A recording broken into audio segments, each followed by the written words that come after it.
patience. Oh, wow. Parents, often we think if my child doesn't learn this skill right now, they're doomed for life or something. So that urgency comes up. And one thing I learned is to have patience with the process.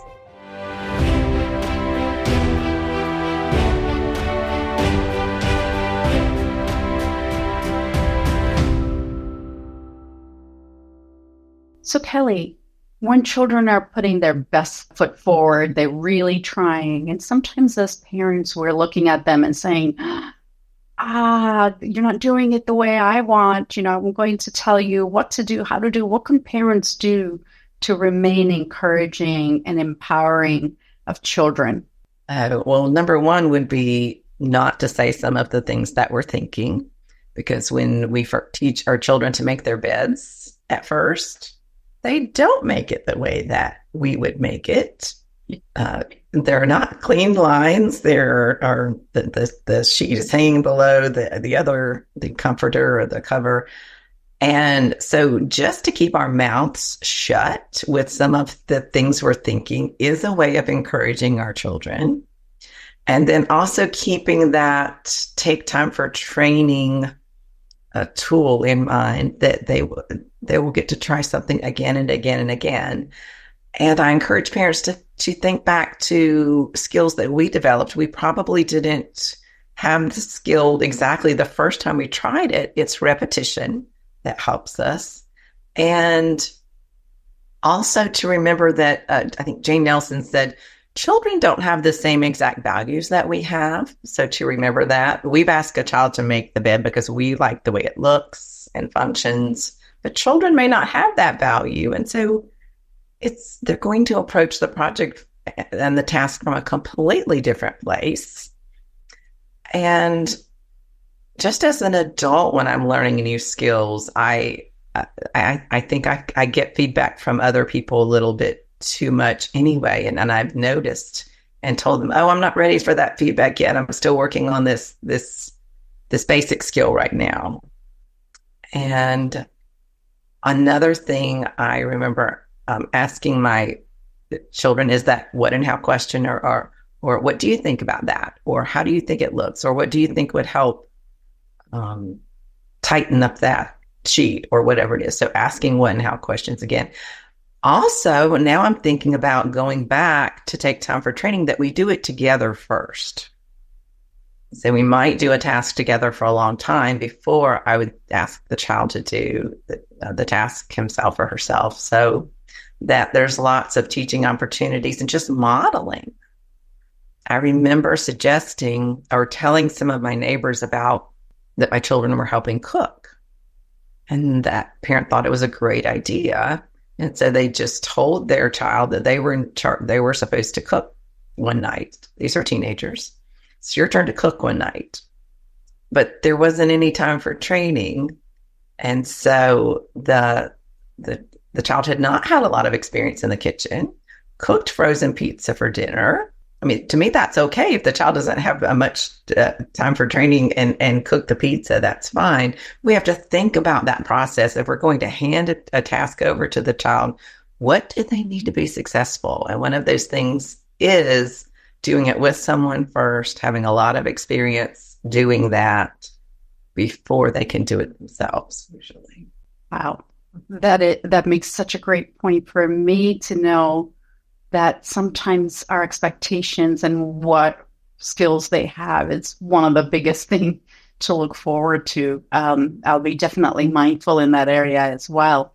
So far, if you like what you're hearing, please don't forget to push the follow button and like. You can reach my audio podcast and variety of blogs on my website, yogipateltte.com. And Kelly, how can folks reach you? So I have two different work areas. So I have two different social media accounts. So I have my website is www.gointeractivetraining.com. So I do teach trainers. One of the things I teach trainers is positive discipline. I teach other trainers who train on any topic, active learning strategies. So that's why it's gointeractivetraining.com. And then on Instagram and Facebook, you can, if you're want to know about parenting and positive discipline, that's Think It Through Parenting, are my accounts on Facebook and Instagram. And then Go Interactive Training is for people who are trainers, instructors, or teach adult learners anything. It's Go Interactive Training on Facebook and Instagram. So now let's move into behaviors. I know myself, you, and many parents face a lot of challenging behaviors from their young ones, their teens, and almost adult children. So what advice do you have for parents when faced with challenging behaviors with their children? Number one is just to stop and breathe and calm down, because I was teaching a workshop last week for people who are going to be parent educators. And several times it came up that the parent was catastrophizing, looking at that one incident and seeing it, pretending like it's going to blow up. My child's going to be in jail because they don't know how to do this skill, or because they're misbehaving in this way. Or, oh, my child is not answering their phone. Somebody has kidnapped them and then they're gone forever now. And so lots of times we as parents do look at this behavior and we think of the worst case scenario. And so I encourage parents to have more just tinier thoughts, such as, oh, my child is struggling with something. What can we do about that? Or, oh, wow, my child really doesn't know how to do this skill. How can I focus on solutions and take time for training in the future? Just to normalize that our children are imperfect. They're humans just like we are. And just to stay calm about what they're doing. When your child's running in the street, that is one of those moments most everybody understands that in that moment, you're not going to be calm. Safety is your biggest issue. Once you get your child safe, to calm down and think, okay, what can we do in the future? But often we blow things up that are just very small, trivial things. My child's not doing their homework. They're not even going to go to the next grade in school, or something big like that, instead of, oh, how can we focus on solutions for homework? So my first advice is to just accept what it is and not blow it up into something it isn't at the moment. And second is to take time for training, focus on solutions. If your child is misbehaving, often it's either a lack of skills, the child doesn't know how to be successful, or a lack of belief in themselves. It could be they're believing something that they don't know how to do it.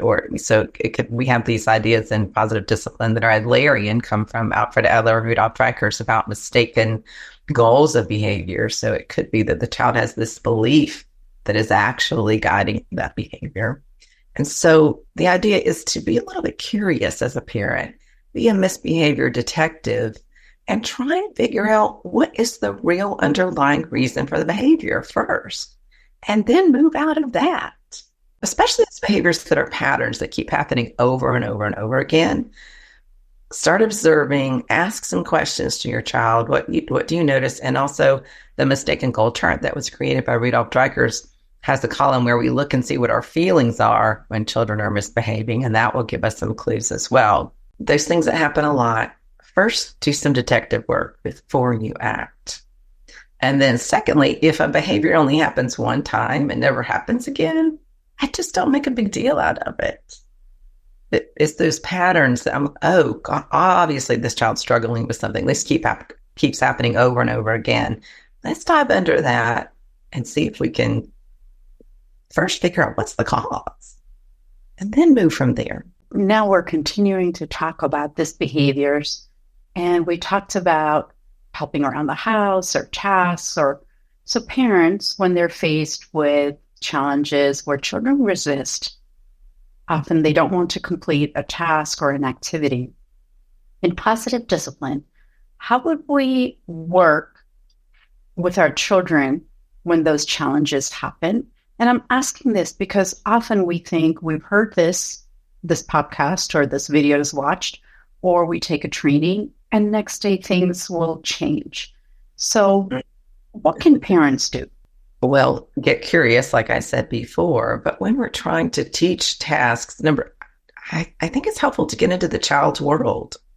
The child has very different priorities than we do. For example, teenagers are focused on their friends and being popular at school, and that is their priority, and individuating and understanding child development, first of all. So what's going on in their world. Secondly, is to invite cooperation.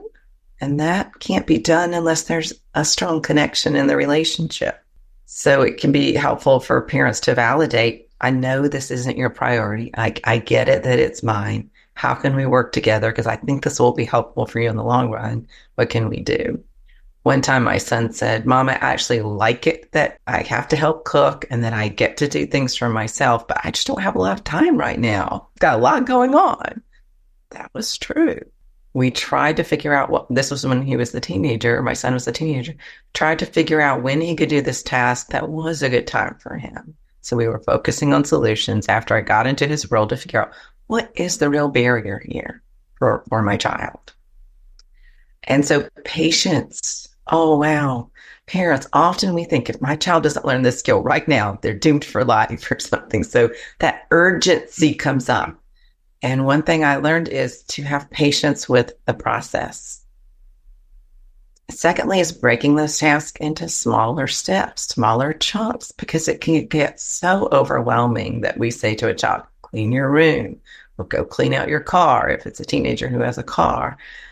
Kelly, what you're just basically saying is becoming a detective yourself as a parent on figuring out what is going on and why is it that the task is not getting done. Perhaps it's too daunting, or perhaps there is lack of time, or there's something else going on, and sitting down and having those conversations. And when we don't have any guidelines and routines that are in place, and we go from traditional parenting to positive discipline or different approaches, it takes time. And it sounds from your conversation so much, it's important to have that connection and bond. So first understanding one another and slowly building. And that could be, hey, let's just talk about all the things that we're doing in the house and which areas do you want to help in? Or what's going on for you? How was your day today? And what went on for you? That curiosity of really understanding our children. And I like what you just shared, and I appreciated it for all the parents to know, is that being that good detective on looking at the positive, perhaps having good intention. My child, I trust you and I believe in you, and nothing terrible is going to happen. And the only person who has the answer is my child.